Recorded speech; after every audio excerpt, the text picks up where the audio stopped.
تو قرآن میں ہے کیوں نہیں ہے؟ میں سمجھا یہ رہا تھا، میں نے کہا یہ بتاؤ عمل کا وسیلہ مانتے ہو؟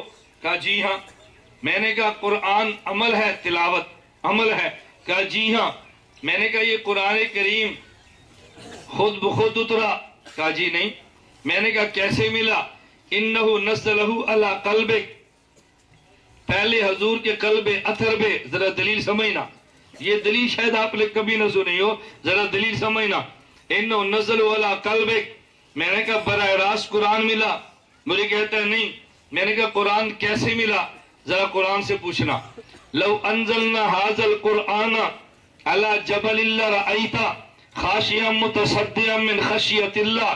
اللہ فرماتے اس قرآن کو میں پہاڑ پہ اتار دیتا، یہ ٹکڑوں میں بدل جاتا، ذروں میں بکھر جاتا، پہاڑ دنیا میں ٹکڑے ٹکڑے ہو جاتا۔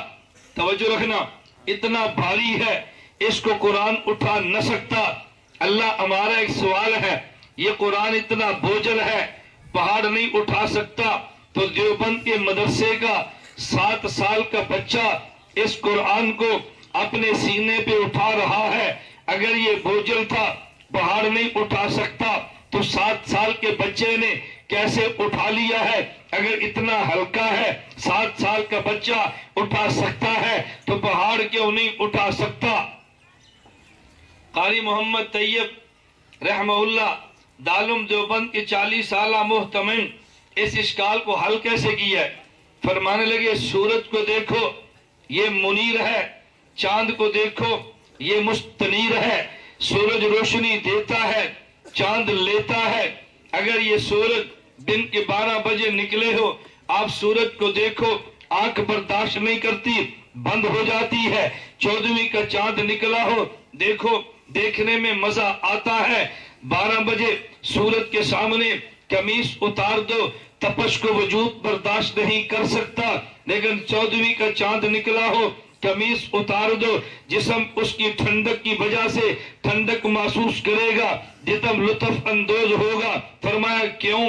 اس کی وجہ یہ ہے کہ سورج کی روشنی جلالی ہے، براہ راست آئے، آنکھ برداشت نہیں کرتی، لیکن جب وہ چاند کے جمال سے گزر گئے آنکھ پہ آتی ہے، آنکھ کو لطف آ جاتا ہے۔ جب ڈائریکٹ آئے اسے ضیاء کہتے ہیں، چاند سے گزر کے آئے اسے پھر ضیاء نہیں کہتے، اسے نور کہتے ہیں۔ ضیاء میں تپش تھی، اور جب یہ نور بدلا اب اس کی کیفیت بدل گئی ہے۔ براہ راست تم سورج کے سامنے بیٹھو، سورج کی حرارت کو وجود برداشت نہیں کرتا، لیکن سورج کی حرارت اگر چاند کی برودت اور چاند کے جمال سے گزر گیا ہے تو جسم لطف محسوس کرتا ہے۔ اس کی وجہ سورج جلالی ہے، اس کی روشنی جلالی ہے، چاند جمالی ہے۔ جب چاند کے جمال سے گزر کے آئی اب روشنی جمالی بن گئی، آنکھ نے برداشت کر لی ہے۔ سورج کی تپش جلالی ہے، جسم برداشت نہیں کرتا، چاند کے جمال سے گزر کے آئے برودت میں بدل جاتی ہے،